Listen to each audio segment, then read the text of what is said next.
안녕하세요. 딸 하나를 키우고 있는 30대 여성입니다. 2년간 사귀던 남편하고는 자랑은 아니지만 속도 위반으로 임신 3개월 차에 식을 올렸어요. 다행히 예전부터 남편도 저희 집에 저도 남편 집에 이미 인사를 드리고 결혼 이야기도 조금씩 오가던 중이라서 양가에서 특별히 반대 같은 건 없었네요. 다만 서둘러 결혼식을 올리게 되었다 보니 집이라던가 직장 문제라던가 그런 걸 완전히 정리를 못한 상황이었습니다. 그래서 저는 친정에서, 남편은 시댁에서 떨어져 지내다가 지난 가을에 지금 살고 있는 아파트에 들어오게 되었지요. 시댁은 어머님과 신우, 그리고 남편까지 세 식구예요. 건설 현장에서 일하시던 아버님은 남편과 제가 사귀기 시작하고 얼마 되지 않았을 때 사고로 돌아가셨거든요.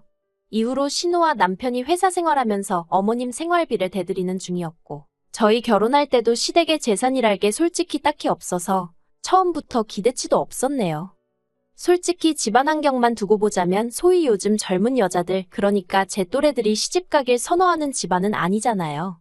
그래도 제가 남편과 결혼을 결심한 건 임신을 해서도 있지만 어머님이 워낙 좋은 분이라고 생각했기 때문이에요. 어머님은 제가 처음에 인사를 드리러 갔을 때부터 웃으면서 반겨주시고 좋은 말씀도 많이 해주셨어요. 일례로 저더러 당신을 친정엄마라 생각하라셨고, 저더러 부인이고 엄마이기 전에 여자라는 걸 잊지 말라면서 예쁘게 꾸미고 살라고 하셨지요. 그래서 그때만 해도 저는 저희 어머님이 어디 드라마에나 나올 법한 쿨하고 멋진 분이라고 생각했고, 어머님 말씀대로 모녀 사이처럼 지낼 수 있을 거라 믿었네요. 하지만 남편이랑 같이 살기 시작한 이후로는 어머님과 가깝게 지내는 게 저에게 꼭 좋은 일만은 아니라는 걸 알게 되었어요.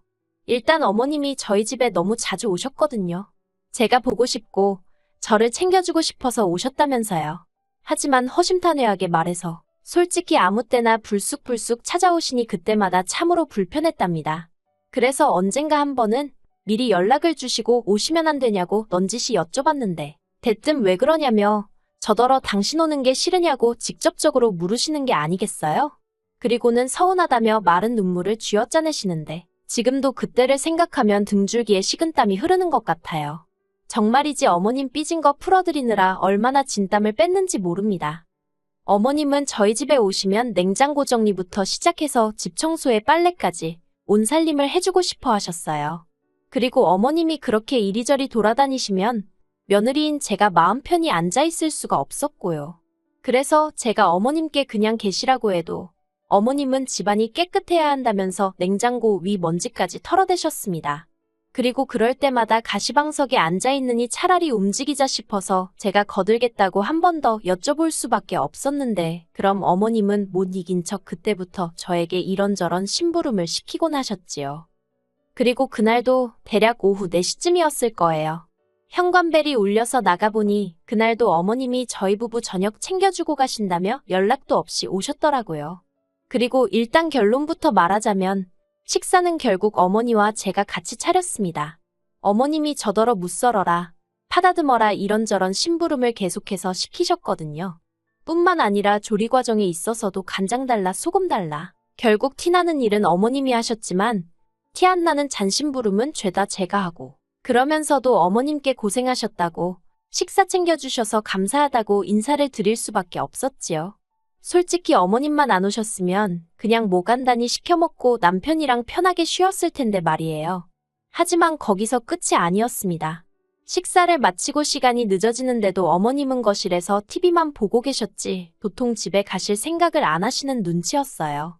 참고로 어머님 댁은 저희 집에서 차로 40분 정도 걸렸고 어머님은 직접 운전해서 오신 상황이었으니 교통편은 아무 문제가 아니었네요. 결국 제가 먼저 이제 슬슬 가셔야 하지 않겠냐고, 더 늦어지면 어두워서 운전하기 힘드실 것 같다고 조심스레 애둘러 말씀을 드렸습니다. 그러자 어머님이 당신이 너무 피곤해서 그렇다며 오늘은 그냥 주무시고 가신다대요. 그리고 새벽 1시쯤이었습니다. 한참을 뒤척이다 힘들게 잠에 들었는데 그나마도 얼마 못 가 목이 말라 잠에서 깨게 되었지요. 그런데 방문 밖에서 무슨 소리가 들리대요. 겁이 나서 남편을 흔들어 깨웠습니다. 그러자 잠에서 깬 남편이 투덜거리면서 밖으로 나가보더라고요.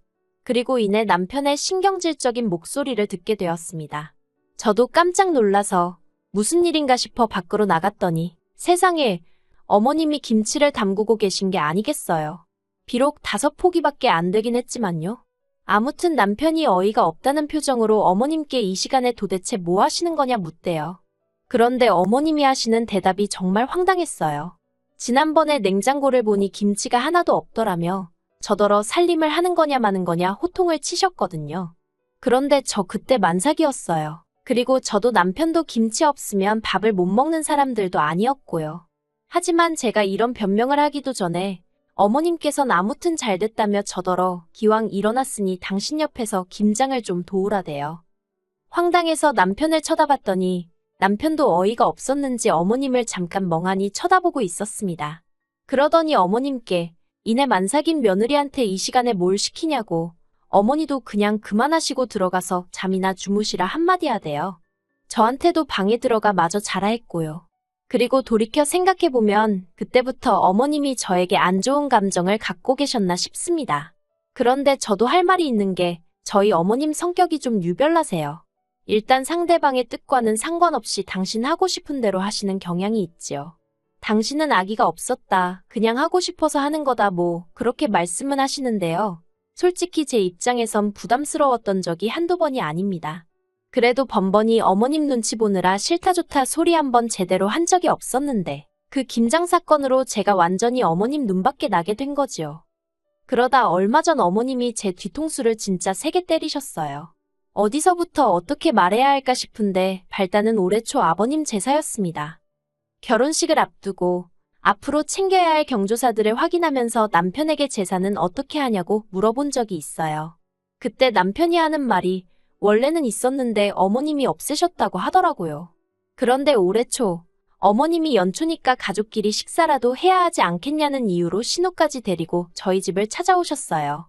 그리고는 다 모인 자리에서 아버님 제사 이야기를 꺼내시대요.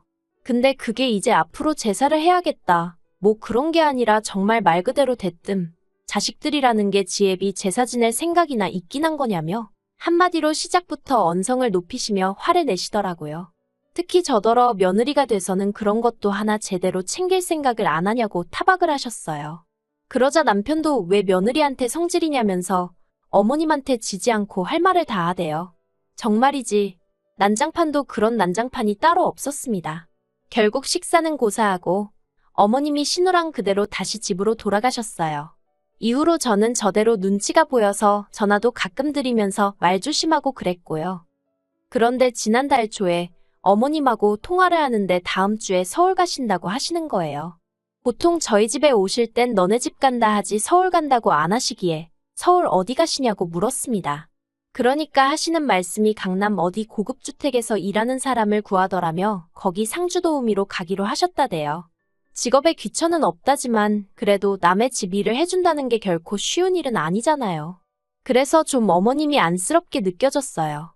하지만 이미 드리는 생활비에서 돈을 더 챙겨드릴 상황도 못 되었고 제가 별다른 해결책을 갖고 있는 것도 아닌데 하시라 마시라 할 수가 없더라고요.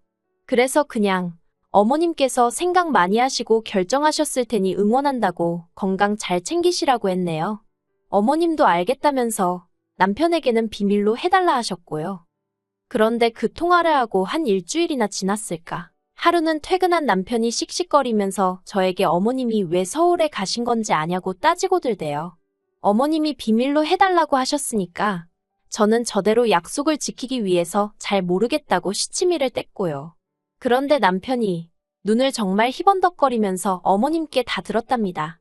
그리고는 저더러 어떻게 그럴 수가 있냐는 거예요. 시어머니가 남의 집 식모살이 하러 가는데 어떻게 그걸 안 말릴 수가 있냐고요. 알고 보니까 어머님은 남의 집에 가신 일도 없으셨어요. 그냥 제가 어떻게 나올지 궁금해서 저를 한번 떠보신 거라대요. 그러면서 어머님은 제가 가지 마시라고 잡을 줄 알았는데 그러질 않아서 크게 실망하셨다나요. 뿐만 아니라 남편한테 당신처럼 살림 다 해주고 며느리 모시고 사는 시애미가 어딨냐면서 그런데도 저는 고마운 줄을 모른다고 이제 보니 인성이 덜 된 것 같다고 정말 별의별 소리를 다 하셨더군요. 듣고 있자니 어찌나 억울하던지 도저히 가만히 있을 수가 없었습니다. 그래서 어머님이 한두 살 먹은 어린애도 아니고 결정 다 내리고 진지하게 말씀하시는데 그걸 내가 무슨 수로, 무슨 권리로 이래라 저래라 하겠냐고 따졌어요. 게다가 어머님이 먼저 당신한테 비밀로 해달라고 한 거고, 집안일도 내가 언제 해달라고 했냐? 나야말로 어머님이 이래저래 내 살림 들쑤시고 다니면서 나는 나대로 고생시키고 그러면서도 생색내시는 거 불편해 죽겠다고. 그간 마음속에 맺힌 말을 마구 쏟아냈지요. 그랬더니 남편도 아차 싶었는지 아니면 뭔가 깨닫기라도 한 건지 어머님이 전화에다 대고 제 욕을 하도 하시니까 자기도 짜증이 나서 순간 욱했다며 미안하다고 한 번만 그냥 넘어가 달라대요. 하지만 어머님의 본색을 알고 나니 마음이 도통 풀리지가 않더라고요. 그래서 친정어머니께 전화를 했어요. 행여 친정어머니가 걱정하실까봐 미주알고주알 말은 안 하고 그냥 어머님이 요새 말을 좀 섭섭하게 하신다며 운을 띄웠지요. 그런데 친정어머니가 기다렸다는 듯이 크게 화를 내시는 거예요. 보통은 오히려 먼저 저더러 그래도 시어머니가 어른이니 이해하란 식으로 말씀하시는 분이신데 말이에요. 그리고 곧이어 그 이유를 알게 되었습니다. 언젠가 어머님이 저희 친정어머니께 전화를 하셨던 모양이에요. 제가 알기론 두 분이 평소에 연락을 주고받는 사이가 아니거든요. 그러니 저희 친정어머니가 꽤 놀라고 당황하셨다고요. 아무튼 어머님께선 그동안 잘 지내셨냐며 운을 띄우시더니 이내 저에 대한 이야기를 하시더랍니다. 집안도 맨날 어지럽혀져 있고 음식 솜씨도 없는 것 같다. 남편 양말 구멍 난 것도 모르더라. 한마디로 전부 다 제가 못났다는 얘기였는데 처음엔 저희 친정어머니는 제가 정말 무슨 큰 실수라도 했나 싶어서 가만히 듣고만 계셨답니다. 그런데 들으면 들을수록 황당하고 어이가 없다 못해 웃기더래요.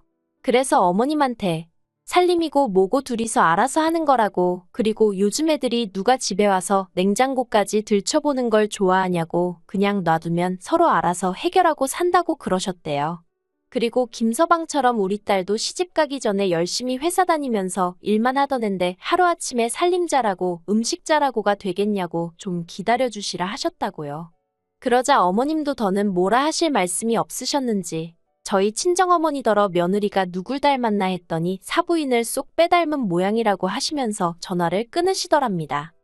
친정어머니 말씀이 당신 딴에는 할 말은 그래도 다 했다 싶었는데 그래도 전화를 끊고 나니까 더 세게 나가지 않은 것도 후회가 되고 한편으론 얼마나 사돈알기를 우습게 알면 그런 전화를 했나 싶어서 심란하시더래요. 그래서 결국 사위인 저희 남편을 불러 어머님이 하신 이야기를 조목조목 다 전하셨고 두 번 다시 그런 연락이 오는 일은 없도록 하라고 경고장을 날리셨답니다. 남편은 쩔쩔매매 죄송하다고 제발 부탁이니 저한테는 비밀로 해달라고 했다고요. 그리고는 친정어머니가 그때 남편이 보낸 문자라며 보여주셨는데 그 시기가 저 아기 낳고 산후조리원 갔다가 집에 왔던 때였어요. 정말이지 어이가 없어서 애 낳고 한 달도 안 된 며느리 집에 청소며 빨래며 도와주러 온다고 세상에서 무슨 제일 자상한 시어머니 행세를 하시더니 뒤에선 그런 식으로 제 흉을 보고 다니신 거잖아요. 그것도 상대가 누군지 생각도 안 하고 말이에요. 막말로 저희 친정어머니한테도 제 흉을 보실 정도였으면 이모님부터 시작해서 당신 지인들한텐 저를 얼마나 씹어댔을지 제가 남편한테, 친정어머니한테 다 들었다며 그간의 일도 따지고 들었습니다. 그러자 남편이 어머님이 원래 말이 많고 그래서 여기저기 잡음도 많은데 자기가 깜빡했다면서 그냥 무조건 미안하다대요. 솔직히 그렇게 마음에 안 드시면 저한테 대놓고 말씀을 하시던가. 그랬으면 오히려 제가 더 죄송하고 고칠 게 있으면 고쳐보려 노력하고 했을 텐데 말이지요. 그런데 앞에선 다 이해하시는 척, 아무렇지 않은 척 하셔놓고 상식적으로 이해가 안 가대요. 그렇게 해서 막말로 어머님 아들이 저랑 이혼이라도 하게 되면 그땐 어떻게 하실 생각이셨을까요? 아무튼 그날 이후로 지금까지 한 달 조금 안 되는 시간 동안 한 번도 연락을 안 드렸습니다. 그러다가 엊그제 언제까지 이렇게 지낼 수도 없지 않나 싶어서 모른 척하고 전화를 드렸는데 어머님도 이젠 뭐 막말로 들킬 거 다 들켰다 싶으셨는지 저더러 형식적으로 전화하는 거면 하지 말라며 짜증을 내시대요. 그 말을 듣는데 저도 순간 욱했습니다. 솔직히 어머님도 아무렇지 않은 척 하시면 그냥 없었던 일처럼 지나가려고 했거든요. 까놓고 제가 어머님하고 친정어머니 모셔놓고 삼자대면이라도 하겠어요? 아니면 제가 뭐 맞냐 틀리냐 따지고 들기를 했겠어요. 그런데 어머님은 미안한 기색도 없으시지. 어떻게 상황을 나아지게 하려는 시도도 없으시지. 한마디로 희망이 안 보이더라고요. 그래서 알겠다고 했습니다. 형식적으로 드린 건 아닌데 그렇게 받아들이셨다니 저도 뭐 더 할 말 없다고요. 그리고 남편에게도 어머님한테 당분간 내가 먼저 연락드리고 할 일은 없을 것 같으니 당신은 당신대로 알아서 행동하라 했어요. 솔직히 앞뒤 다른 시어머니가 어디서 또 어떻게 말을 꾸며내실지 모르기 때문에 상황이 어떻게 되건 간에 계속해서 거리를 두고 살 작정이에요. 그게 제 정신건강에 좋을 것 같거든요.